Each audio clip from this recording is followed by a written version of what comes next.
Ternyata ini yang menyebabkan para penipu itu bisa tahu data korbannya. Guys, ini info valid dan terbaru yang akan menjawab banyak pertanyaan teman-teman. Kok bisa ya penipu itu tahu data kita? Dari mana sih para penipu itu bisa tahu data kita nih? Jawabannya ya, jawabannya ini. Jadi baru-baru aja ini tertangkap tersangka yang menjual data-data konsumennya kepada penipu. Berarti kan benar ya, sesuai dugaan yang pernah saya bahas di video-video sebelumnya. Saya pernah membahas ya, mungkin ada oknum yang menjual data-data para konsumen seperti itu. Ya ternyata benar aja seperti itu. Dan kasus ini baru-baru aja terungkap ya. Jadi ada salah satu karyawan dari ekspedisi Ninja Express itu menjual berapa coba? 10.000 data konsumennya.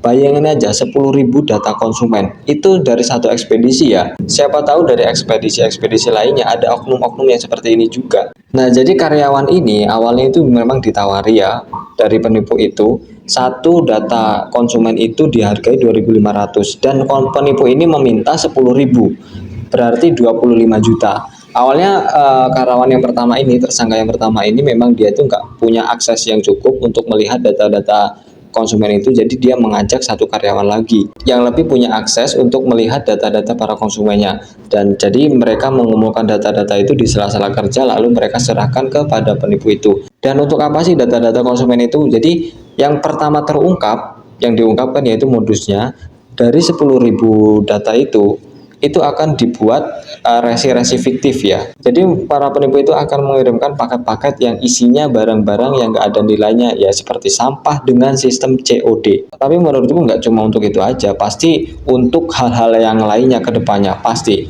Ya contohnya seperti penipuan yang melanggar ulasan Shopee seperti itu kan. Tapi saya juga heran ya, kenapa ya? Padahal modus penipuan yang di Shopee seperti melanggar ulasan Shopee itu udah lama banget loh. Tapi kayak kita itu nggak pernah kan lihat berita-berita seperti Shopee memberikan klarifikasi atau memberikan edukasi-edukasi dari aparat-aparat yang lainnya atau pemerintahan itu memberikan benar-benar memberikan edukasi kepada masyarakat bahwa ini loh ada penipuan seperti ini, ada seperti ini, itu kan nggak pernah ya. Seharusnya seperti itu ada dan sering diberitakan. Dan katanya penjualan data konsumen seperti ini itu akan berlanjut. Jadi setelah 10.000 data konsumen ini udah dieksekusi semuanya, penipu itu akan meminta data-data lagi. Bayangin aja berapa tim mereka untuk mengeksekusi 10.000 data konsumen dengan cepat. Berarti kan komplotannya itu memang benar-benar banyak ya para penipu itu.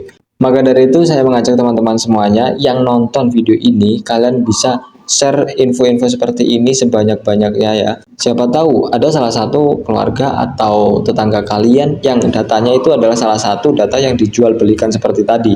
Kita harus tetap hati-hati, jangan mudah percaya dengan nomor-nomor baru yang menghubungi kita, mengatasnamakan dari perusahaan mana, mengancam ini, mengancam itu, bahkan berhubungan dengan keuangan, itu jangan mudah percaya.